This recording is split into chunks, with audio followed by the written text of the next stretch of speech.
That pun with the title. Rooster Teeth, I see you. I see what you just did. I see. You cannot deceive me. I saw it. I saw what you just did with that title. Let me kind of explain. The title of this episode is called Downfall. Now, let's look at the final moments of this episode. Down. Fall. Cinder falls. Cinder is the fall maiden. She falls down a pit. Downfall. Rooster Teeth. Really? Really? Really? Okay, anyways, this episode of RWBY. It was a mixed bag.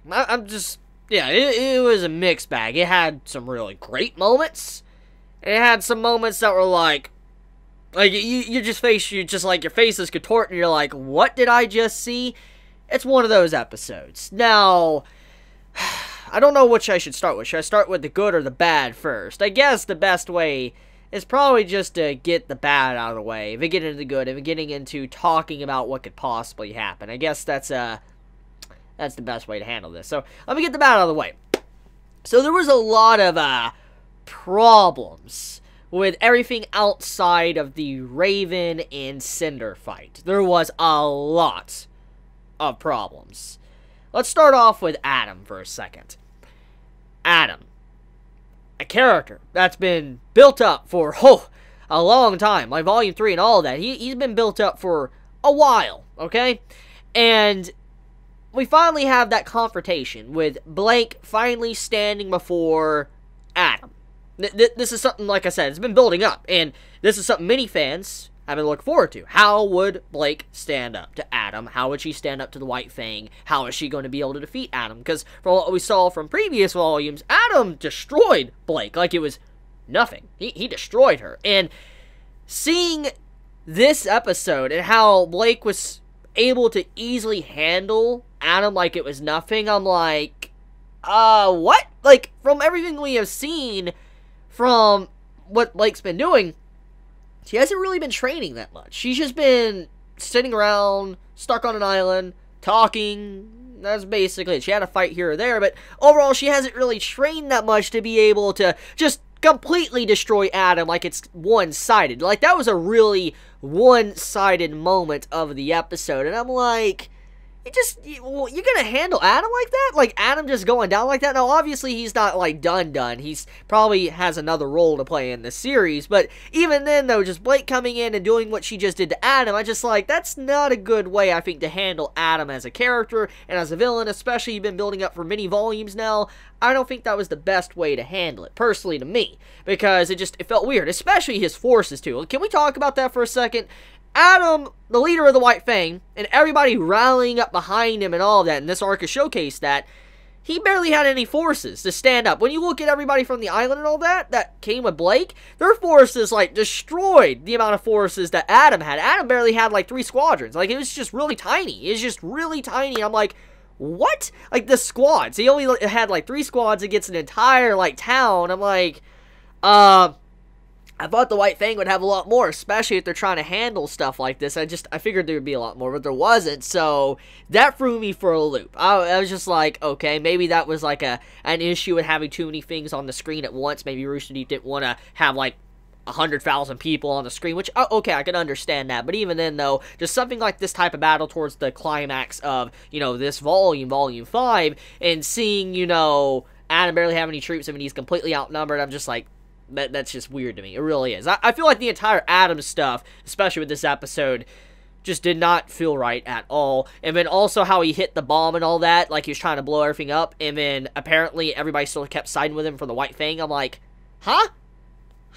Like, just like, huh? So, yeah, that was some weird stuff. Now, let's talk about Mercury and Emerald for a second. So, Mercury and Emerald, they just literally were sitting there. They just watched Blake pop up, and RWBY and all of them turned their back to, them and all that, and they didn't try to attack or anything. They just stood there. They were just looking. Weapons down, all that. It's like they were taking a coffee break. They're like, hey, let's get a coffee break. Let's drink some coffee and all that. Let them talk. Let's just drink some coffee. That's what it looked like to me. And I'm like, what? Like, Emerald and Mercury just sitting there watching this go down, like, not doing anything, just looks like they're just chilling, and then how easily they were handled after that moment, I'm like, huh? Okay, so as you can see, there's a thing going on here. It feels like Rooster Teeth is trying to finish up all of these scenes very quickly, and they're doing more of not showcasing anything, not wanting to show anything. They just might want to tell us, but they won't show anything, which is kind of upsetting. In some ways that works, but in other ways it doesn't, and it's definitely not working in this moment of the episode, especially for me. I'm like, the Mercury and Emerald stuff, that feels out of character for them, especially what they were doing already. And then the Adam stuff, like, no. And then somehow you have, like, Ren and all that, and you have also Crow and near Oscar, which that felt very weird to me, how they were completely out of position compared to, like, what was going on in the previous episode. And then also what happened to Hazel as well. Hazel was impelled by, you know, Weiss and all that with her, like, is it Queen Wasp, Queen Launcher? What was the name of that thing? I forget the name of the creature, but it's a wasp, okay? It's like a Queen Wasp. Basically, Weiss impels the man, and he gets back up, which obviously makes a little bit of sense since he doesn't feel any pain. That was explained. He doesn't feel pain when he puts in the crystals and stuff. He has all the dust in him. He doesn't feel any pain because that's his semblance, which it makes a lot of sense why he would continue to move and all of that and charge, but it felt like it did nothing at all. Like, any of that hits did nothing to him at all, and he just kept charging like it was nothing. I'm like, okay, so it's obvious that from this fight, the only way to really take down Hazel is probably just to break his body, because even if he can't feel any damage, he's going to fall, because, let me explain something. When it comes to the human body, it may suck to have pain, to feel pain, but pain is a very essential thing to know that you're human and you're alive, because without pain, we can't detect if there's something wrong with our body. For instance, let's say we're missing a finger, okay? Let's just say for some reason your pinky's gone. It just slid off, okay? And you'd have, blood pumping through every time your heart beats, basically. Basically, your pinky's gone, but you don't feel pain, so you don't even know it's gone, and you're just sitting there bleeding out. You're just bleeding out, gushing out blood, and you don't even know it and all that, until you finally look down and notice this big pool of blood or whatever. But let's just say you don't feel any pain, you don't care that you're bleeding or whatever. That right there is worrisome, because the more damage you take, regardless if you can't feel it or not, eventually your body's not going to be able to move. I mean, you're going to get to a point where your body's just so damaged, maybe bones broken or whatever, you're going to be lying there and not being able to do anything. And I feel like that's probably what's going to happen to the man. He's probably going to keep pushing himself to the point to where he cannot move. In a way, I don't think that's necessarily a bad part. You know what? I take that out of the bad stuff from this episode. I say that was a really good moment. That was really nice to see. I don't know if Rooster Teeth will take it that far with Hazel, but I do think that's actually a good moment of the episode. Anyways, though, that was just a couple of scenes I kind of wanted to talk about. And also the stuff with Leo as well. Leo's standing on top of the staircase, not really doing much and all that, just staring over everybody. To, also Yang having to go help out some others. To then Mal moving down under where Cinder and, Raven is at. I'm like, what? Just the way Yang's purpose in this fight, it felt very off as well. But okay, let's get into the good stuff. So the good stuff of this episode, the Cinder and the Raven fight. Now, in terms of fighting-wise, easily the best fight of this volume. Hands down. Best fight.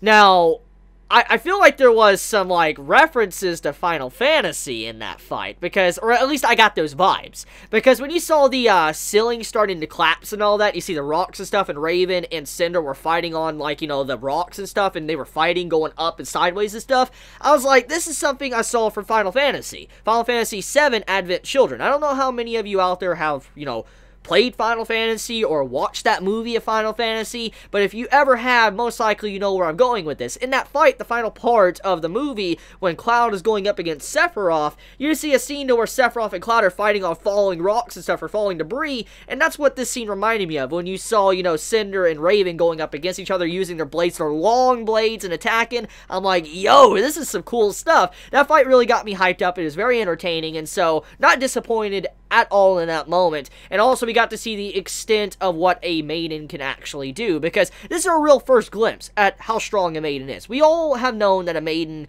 is incredibly powerful. We know this, but this is our first real glimpse of seeing, their level of strength and what they can really do. And seeing Raven and Cinder go up against each other, seeing this clash of power and all that, making weapons, flame weapon, ice weapon, going at each other. Really cool, and I was a big fan of it, so Rooster Teeth, you did definitely a good job when it came to that moment of the episode. Now, let's talk about the Grim stuff with Cinder for a second. So Cinder, her hand, it's Grim.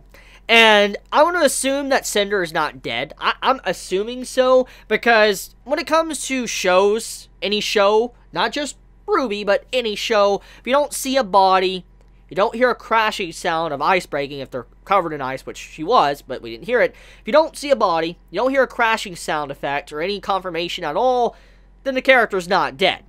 Just gonna say it. So, I highly doubt that Cinder is dead. She's alive. She is. And I feel like she's going to be a lot more damaged than she was, most likely, if she didn't break out of the ice, which I'll talk about in a second.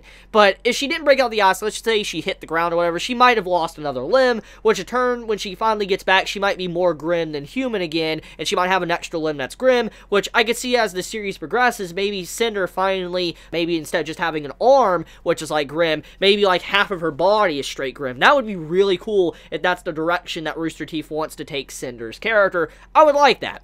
Now, let's talk about the ice aspect of this for a second. So, we've already personally seen that Raven can break out of ice. We've seen this. So, the aspect of a maiden being able to break out of ice, that's not something that we shouldn't expect. So, knowing that, Cinder's pretty strong as well, I feel like her being able to break out of the ice, that's a possibility. I don't think we should just throw that under the rug and think it can't happen. So, yeah, let's just say that she either escaped, or she did take critical damage. She's probably going to come back even angrier and probably stronger. And yeah, we'll see where that goes. But anyways, besides that, let's talk about the final part of the episode, which was the opening of the vault. So the vault was open, and automatically as soon as I saw it, I was like, this looks like something from a game. A certain game that I have never really got to play, thanks to it being on a certain game console, which I do own now, but I haven't played it.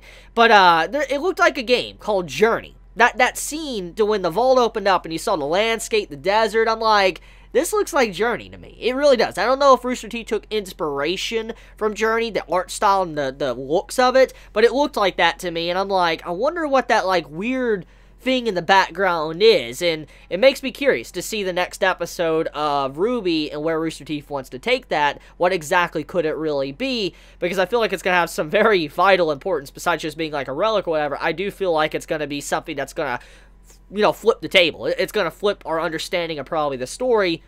Who knows? So, yeah. That's basically it when it comes to this episode of RWBY. I mean, it was a good episode, certain parts, but it had a lot of bad moments as well. I don't hate the series, remember that. Just because I complain doesn't mean that I hate the series, okay? I love Rooster Teeth. I love their work. I've loved what they made over the years. I've been with them for a very long time. But even though I love their stuff, I will complain if I see some problems. And there is some obvious problems with this episode, which I do hope they correct. Hopefully they address it. And it may not be addressed in this volume, Volume 5 of RWBY, but I do hope in the next volume it is addressed and it's a lot better. So with that, I want to end it here. Let me know your thoughts in the comments below. Did you enjoy this week's episode? Did you hate this week's episode? Please be honest. If you enjoy my content, please subscribe. And if you like this video, please leave a like. And if you want to get notified for whenever I upload a video, please click the bell icon next to the subscribe button down below. Please be safe. Stay warm because it has been getting quite cold. Chibi out.